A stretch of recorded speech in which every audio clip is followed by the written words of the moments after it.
Pope Leo XIV holds a unique place in the history of the Catholic Church, not only as the first American pope, but also as the first Augustinian friar to ascend to the papacy. Before his election, he was a dedicated member of the Order of St. Augustine OSA, a religious order that has profoundly shaped his spiritual life, worldview, and leadership style. From 2001 to 2013, he served as the Superior General of the Augustinian Order, a role in which he demonstrated exceptional leadership, vision, and a commitment to the principles of humility, community, and service, the core tenets of Augustinian spirituality. The significance of having an Augustinian as pope extends far beyond the historical aspect. It symbolizes a profound return to the roots of Christian thought as emphasized by St. Augustine, the revered theologian and doctor of the Church. Pope Leo XIV embodies the values and teachings of St. Augustine, particularly the emphasis on interiority, the process of seeking truth within oneself to find God. This inward journey has profoundly influenced his approach to leadership, calling for a deeper, more introspective form of faith that prioritizes spiritual authenticity over superficial expressions of piety. During his years as Superior General, Pope Leo XIV faced numerous challenges, including maintaining the unity of the order amidst increasing secularization, expanding the reach of Augustinian missions in underdeveloped regions, and addressing the social and economic inequalities that plague many of the communities where Augustinians served. His ability to lead with compassion, clarity, and conviction earned him the respect and admiration of his fellow friars and the wider Catholic community. It was during these years that he solidified his reputation as a man deeply committed to social justice, education, and the preferential option for the poor, principles that continued to define his papacy. One of the most impactful initiatives he undertook as Superior General was the establishment of educational programs aimed at providing marginalized youth with access to quality education, understanding that ignorance perpetuates cycles of poverty. Pope Leo XIV prioritized the construction of schools and training centers, particularly in Latin America and Africa. These institutions not only provided formal education, but also offered spiritual guidance rooted in Augustinian values, fostering a generation of young people equipped with both knowledge and a strong moral compass.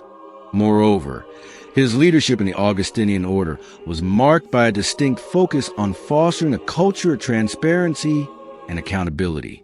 At a time when various religious orders were facing scrutiny over financial mismanagement and ethical violations, he implemented strict guidelines for financial oversight and ethical conduct, ensuring that the resources of the order were used for their intended purposes, to support the poor, educate the youth, and spread the gospel.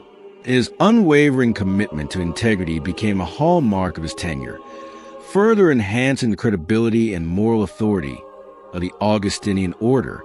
Pope Leo XIV's commitment to social justice is deeply rooted in the Augustinian tradition, particularly in the teachings of St. Augustine regarding the common good and the necessity of addressing systemic injustice. St. Augustine famously stated, "Charity is no substitute for justice withheld," a principle that has profoundly influenced Pope Leo XIV's approach to governance. He has consistently emphasized that true charity must go hand in hand with structural reform, advocating for policies that address the root causes of poverty and inequality, rather than merely providing temporary relief. The impact of his Augustinian background is also evident in his emphasis on community life. St. Augustine viewed the religious community as a microcosm of the broader church, a place where individuals come together, united by faith, to support one another and work collectively for the common good. Pope Leo XIV has carried this vision into his papacy, fostering a sense of unity within the Vatican and urging the global church to act as a united body, especially in times of crisis.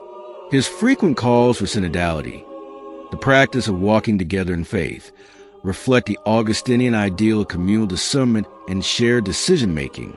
Additionally, Pope Leo XIV's Augustinian roots are evident in his pastoral approach to ministry. St. Augustine famously referred to himself as a servant of the servants of God, a title that Pope Leo XIV has embraced wholeheartedly. He has prioritized pastoral outreach, particularly to those who feel alienated or marginalized by the church.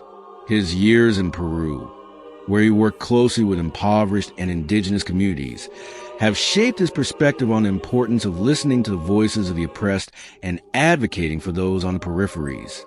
In many ways, Pope Leo XIV election as the first Augustinian pope signifies a call for the church to return to its foundational principles, to prioritize spiritual depth over institutional grandeur, to seek truth through self-reflection, and to place the needs of the marginalized at the center of its mission. The Augustinian tradition, with its rich emphasis on interiority, community, and justice, offers a compelling model for a church that seeks to be both faithful to its roots and relevant in a rapidly changing world. Moreover, Pope Leo XIV leadership style, characterized by humility, transparency, and a profound commitment to social justice, serves as a powerful reminder of the enduring relevance of Augustinian spirituality. As he continues to navigate the challenges of the modern papacy, his experience as a former superior general of the Augustinian Order will undoubtedly shape his responses to critical issues such as economic inequality, environmental degradation, and the need for greater accountability within the Church. Ultimately, the story of Pope Leo XIV is not just a story of a man rising to the highest office in the Catholic Church. It is the story of a man whose life and ministry have been profoundly shaped by the teachings of St. Augustine. Teachings that call for a faith that is both deeply personal and profoundly communal, a faith that seeks not only to console the afflicted, but also to challenge the oppressor, a faith that recognizes that the path to God often begins with a journey inward, toward the truth that resides within each human heart.